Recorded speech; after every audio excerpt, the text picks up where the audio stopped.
Assalomu alaykum. Subsidiya bo'yicha uchrayotgan eng ko'p savollarga javob berib o'tmoqchiman. Bizga subsidiya ajratildi, endi nima qilishimiz kerak? Demak, viloyatingizdagi istalgan tuman shaharga borib, Novostroykadan, ya'ni kadastri chiqqan Novostroykadan shartnoma olib bankka kelasiz.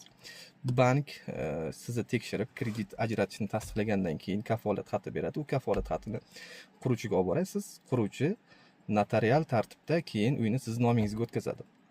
Undan keyin siz uyni hujjatlarini bankka olib kelganingizdan keyin bank davlat bergan 30 million so'm ajratilgan kredit qolaversa, siz to'lagan summani hammasini birgalikda quruvchiga o'tkazib beradi. Yana bir savol, subsidiyaga beriladigan uylarni qayerdan topsam bo'ladi? Odatda banklarda ham subsidiyaga beriladigan uylar ro'yxati bo'ladi. Keyingi savol, davlat to'laydigan 30 million so'mdan tashqari men boshlang'ich to'lov to'lamaymanmi degan savol bor. Davlat beradigan bu summadan tashqari siz ham uy narxini kamida 5% miqdorida boshlang'ich to'lovini to'laysiz. Deylik, uy narxi 300 million so'm bo'ladigan bo'lsa, kamida 15 million so'm boshlang'ich to'lovini to'laysiz.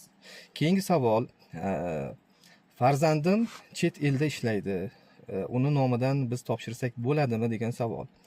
Albatta bo'ladi, faqat bu yerda notarial tasdiqlangan ishonchnoma bo'lishi kerak.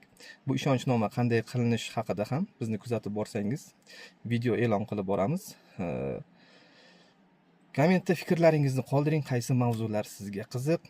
Biz albatta o'sha mavzular bo'yicha foydali videoroliklar tayyorlab e'tiboringizga havola etamiz.